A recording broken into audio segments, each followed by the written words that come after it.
Hey guys, it's Rebecca from alltapestrycrochet.com. In this tutorial, I'm going to go over how to do flat tapestry crochet without having to switch hands. So you'll be able to only use your dominant hand. This is going to be super helpful for people who are like me, who have the hardest time using their non-dominant hand, but still want to do flat tapestry crochet. Before I get started though, I just want to go over a couple thoughts. The first one is that the patterns on my website are not intended to be used for flat tapestry crochet. I don't make patterns for flat tapestry crochet at the moment. Maybe in the future I will, but I really prefer to do tapestry crochet in the round. But I'm sure in the future I will get more into it, but for right now, don't assume that the patterns on my website can be used interchangeably between in the round and flat. As you can see here, I used a pattern that was intended to be used in the round, and it did not come out looking very nice. As you can see, there's like zigzags. You can see the stitches sticking out from round to round, and I think flat tapestry crochet is mostly used for making much bigger pictures, like a picture that takes up the entire blanket, for example. And when you have such a large picture that's made out of so many stitches, it's kind of like when you have a pixelated picture that has, if the picture's made out of like 1,000,000 pixels, it's gonna look really clear, really detailed. But if that same picture is made out of only 100 pixels, it's just gonna look all blocky and choppy, and that's the same effect that we have here. So when choosing a tapestry crochet pattern for working flat, just keep that in mind. So I already completed the round going from right to left, and I just did a regular single crochet stitch, exactly as you normally would do it.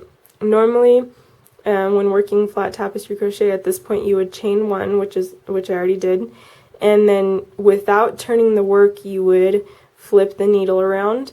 Using your left hand, you would work from left to right. I never got a hold of that, but I learned how to do what I'm about to show you, and it's been so much easier to do it this way. So you would chain one like you normally would, and then you would turn your work just like you would when regular doing crochet. But the difference is that you don't just do a single crochet stitch into these stitches like normal. You need to do a slightly different version of it, and that the main difference is that instead of working from what is now the front of the work through the back of the work and then completing the stitch, you're going to be working from the back of the work going through to the front, or what is now the front, and then completing the stitch. Once you get more used to it, you'll be able to do it like how I just did without having to flip the work around. But for now, I'll flip it over so you can see exactly where you need to insert the hook. So as you can see here, this right here, right under the hook, is the first stitch. It's kind of hard to see because it's kind of crowded, but like I'll show you on the second loop. Or on the second stitch. So right here you have the loops of the second stitch, and then you have like the body of the stitch. You'd go right under the loops to the left side, and then you'd put the hook through and then come through, and then you would continue your stitch. But let me show you through the correct stitch. So it's right here. As you can see, here are the loops, and here's the body of the stitch, and then you just push in underneath those loops and push through. And since we're here, I'll also show you guys how to carry the yarn so that you can't see it on the edges. I'm not sure if this will also work for doing this the regular way, but at least in this method it really I don't know, the yarn doesn't show on the edges like you could see here. You don't see the carried yarn. I think like right here I messed up a little bit so you could see it, but on all the rest of it, you can't see the yarn coming through.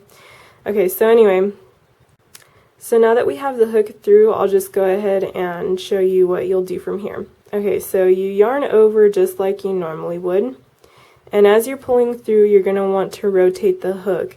So watch my thumb and my index finger as I rotate the hook. Pulling through, and rotating all the way until I get here. And once I'm here, I could just yarn over and pull through as I regularly would.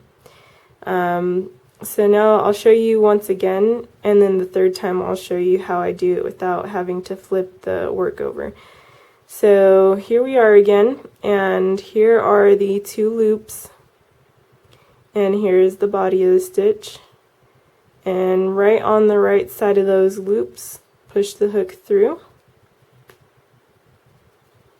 I forgot to say that after you complete that first stitch, just pull the yarn, and then you won't be able to see it from the other side. See? It's not there. Where is it? I don't know. Anyway, okay, so you have the hook through the stitch now. Yarn over just like regular. Pull through, rotating the hook as you pull through all the way till you reach the top with 2 loops on the hook. And then you yarn over and pull through again just like normal. And that's it. So it's really just a regular single crochet stitch.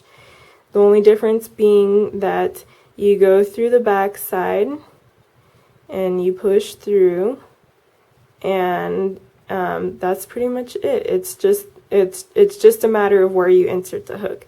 And it feels a tiny bit weird at first, but it feels a lot less weird than having to use your non-dominant hand. When you're switching colors, it's just the same thing. Everything just feels a little bit different doing it this way, but it's literally just the same thing, except that you're going through the back of the stitch instead of through the front.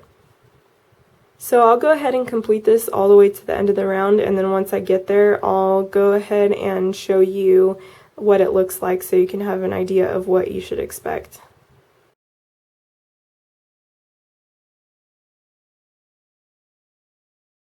So this is how it should look at the end of the round, and as you can see, the stitches look pretty much exactly like a regular single crochet stitch, except that they're tilted in the opposite direction, and that's the same thing that would happen if you were using your left hand. So it's it's just as good as using your left hand, except you get to use your right hand. So I hope this has been helpful. I hope that you find yourself using this method from now on, but if I've left any confusions, any questions, please feel free to leave those questions in the comment section below, or you could message me directly on the All Tapestry Crochet Facebook page.